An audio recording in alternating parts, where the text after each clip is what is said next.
Хоол, найз, баримын зэрэг зохиолуудыг бичсэн Тринити зохиолчийн дараагийн шинэ аимшигын зохиол болох Арын байшингийн эмэгтэй. Ийм бүгд бүтэн хувилбараар орлоо. Арын байшингийн эмэгтэй. Зохиолыг бичсэн Тринити. Дуу оруулсан Б. Оргилволд. 2025 он. 11-р хэсэг.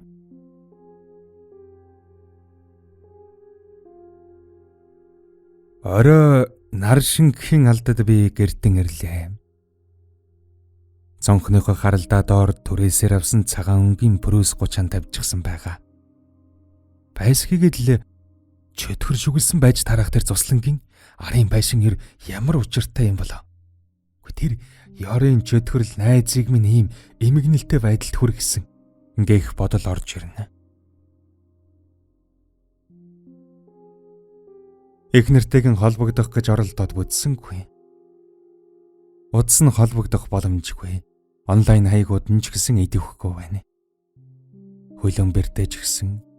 Зоригоо осолд орсон. Учир нь үл ойлгогдох чихүүцмэр үйл явдлууд араасаа өрнөсөн энэ цаг мөчид марлаа байхгүй байгаа нь харин ч сайн хэрэг юм шиг. Түүнийг ирэхээс өмнө цуслангийн арын байшинтай холбоотой асуудлыг нээгмэр зэгцлэхгүй болохгүй. Учир нь марлаа ирмэгцэн шууд л цуслан руугаа очихыг хүсэх нь гарцаагүй. Учир нь үл ойлгогдох айдас хүйдэс нөмөрсөн тэр газар руу түүнийг дагуулж очно гэдэг яавч бүтшгүй хэрэг. Бас дээрээс нь тийшээ очихыг хүсэхгүй байгаагаан өөрт нь тайлбарлана гэдэг үнэнтэй хэцүү хэрэг. Гэхдээ ямар чамтай андуураад арын байшингийн сүнс чөтгөртөө нөгцчихсөө гэж хэлэлтэн биш. Би өнгөрсөн шөнийн явдлыг эргэн санамагцсан өөрийн ирэхгүй тагжин чичирлээ. Лагерийн байшинд болж өнгөрсөн зүйлийн талаар цагдаад мэдэгдэх ёстой юу гэсэн бодол төрсөн ч үгүй эцсийн түүн шиг тэнэг юм байхгүй хэмээн дүгнэв. Хэрвээ цагдаад хандвал олон зүйл дээр тайлбар тавих яршигтай нөхцөл байдал үүсэх учраас түүний оронд хувийн мөрдөгчд хандсан дээр хэмээн бодлоо. Ингэж бодохдоо зэрэгцээ шууд л мөрдөгч манхан гэхнэр санаанд минь орж ирэв. Ингээд би шууд л шүүгэгэн онгичиж тэндээс хуучин тэмдэглэлийн дэвтрэн гаргаж дэлгэглээ. Хайсан зүйл ээж дорн олов. Өмнө нь нэг удаа холбогдож байсан манхны удасны дугаар. Намайг түүн рүү залгахад тэрээр яг 3 дуудалт дээр харилцууран авлаа. Сайн байна уу манхаа? Намайг таних болов да яах вэ? Мэ гээд өөрийнхөө нэрийг хэлэх гэтэл харилцуурын цаана угаа манхан. Төрөө мөн биз дээ. Одоогоос 5 жил 2 сарын өмнө надад хандж байсан том машины эдэнг зардаг залуу. Тийм ээ, яг мөн. Үнэхээр л ой тогтвол сайтай юм аа. Ямар хэрэг гарав яах вэ? Би за юу ч хэмэр юмтэй. Нэг байшинтай холбоотой мэдээлэл олох хэрэг гараад. Гэхдээ эзэн нь ямар хүн байдгийг мэдэгдэхгүй олон жил болж байгаа цуслангийн байшин байгаа юм. Яг манай арын залгаа байшин л та. Эзнийг нь олоод тохирч чадвал худалдаж аваад хүүхдийн цуслан болгочих санаатай байсан юм. Тэгсэн нэг л биш оргиод хий юмс үзэгдээд. Тэгээд өөрийг чинь энэ тал дээр надад тусалж чадах болов уу гэж бодлоо л тоо. Ямар тач тэр байшинтай холбоотой мэдээллийг олмоор байна. Миний хэлхийг сонссон манхан бодож бол та хідэн хором чимээгүй байснаа. Тэр байшингийнхаа хаяг байршил тод гарсан зургийг явуулаарай. Би өөрлөө чинь төлбөрийн нэхэмжлэл явуулна. 50%-ийг нэглээд хийгээрэй. Гэсэн товчхон үгс хэлээд утсаан салгачихлаа. Би чи шуудхан ажлын ширээнийхэн ард очиж суугаад сүрэн компьютерын ас аваа. Тэгээд компьютертан хадгалсан гэр бүлийнхнийхээ зургийн архивын дотроос цуслан гэсэн нэртэй фолдерыг нээлээ. Гэр бүлийнхнийхээ зургуудыг гүйлхэн үзэж байгаад эцэст нь ямар тач хайсан зүйлэн олов. Эхнэр хүүхдүүдийн минь инээмсэглсэн зургийн цаана харагдах цуслангийн арын байшин. Би Тэр зураг руу ширдсээр байснаа гэнтхэн нэг зүйл анзарч харах нь тэр. Харын байшингийн хоёр давхрын цонхны цан зогсох хэн нэгний бүдэг бараан дүрс. Голоор нэг хар юм зураад өнгөрөх шиг болсон чи би биеэн барив. Тэгээд тэрхүү зургийг мөрдөгч манхан руу мэйлдэж орхиод шалгахын шиг компьютер унтраалаа.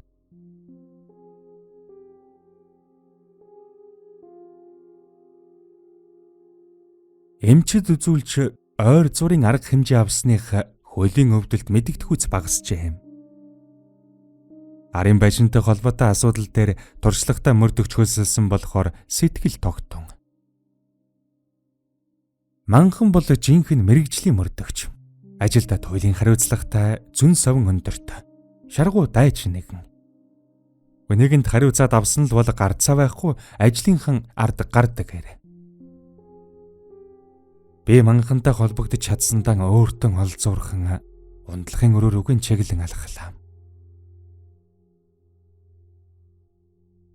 Буцаад бүх зүйлийг хяналтандан авч эхэлж байгаа юм шиг сэтгэлд таатай мэдрэмж төрнө. Онтож босоод маргааш өглөө ажилдаа хүрэн очиж хаар сархан зүйл амжуулаад тэндээсэн эмнэлэг рүү явж зоригоогийн их нартай уулзаж сайн гэгч нь ойлголцож ямар тусламж хэрэгтэй байгааг нь асууя гэсэн бодол эргэлдэнэ. Ингээд сүүлийн хэдэн хоног ирж унтаагүй өргөн сайхан орон дээрэн тэрий хатан унава. Тэгмэгцэн орны хажуугийн шүүгэрүүгэн хараад өөрийн ихгүй цочих мэт боллоо. Эхнэрийн минь цонх. Тийм байна. Үнэхээр л гадаад руу явахтан аваад явсан марлагийн гар цонх шүүгэн дээр тавиастай байх нь тэр. Хамгийн сүүлд би өөрөө энэ цонхонд эхнэр хүүхдүүдийнхэн бичиг баримтыг хийж байсан нь сайн санаж байна. Дөнгөж саяхан л унтах тухай бодон хэвдэж байсан би годхийн бослоо. Тэгээд эхнэрийнхэн цонхыг автал хажууханд нь цаасан дээр нэгэн зурвас бичиж үлдээсэн байгааг олж харав. Эхнэрийн минь бичгийн хэв байна. Би хүрээд ирлээ. Гэр эзэнгүй утас чинь ч холбогдохгүй, чамтай холбоо орж чадахгүй байгаа болохоор би чамайг лагер дээр байгаа гэж бодоод тийшээ явлаа. Юмыг яаж мэдхв? Хэрвээ зөрөөд энд хүрээд ирвэл над руу залгаарай. Тэр баяртай харт минь. Би марлагийн үлдээсэн зурвасыг эхнээс нь 2 удаа уншаад нүдэндээ итгэж ядан байтал гар утсанд минь дуудлага ирхэн тэр. Ашгүй яг марлаа залгаж байна. Бэж уухантаас утсан авч чихэндэн бариад харт минь цуслан руу очиж болохгүй. Яг одоо буцаад гэртээ хүрээд ир. Хэмээн яаран хэлв. Гэтэл харилцуурын цаанаас танихгүй эмэгтэн айлхүйтсэн гэмээр жогтой хоолой сонсогдох нь тэр. Дээрээс юм болох гэд ганцаараа чаддаггүй. Яалтчгүй эр хүний тусламж хэрэг болоод байх юм. Хамаг юм замбраагүй байна. Та хүрээд ирээч танд үзүүлэх юм байна. Арай нэг тайвширч эхлээд байсан сэтгэл санааг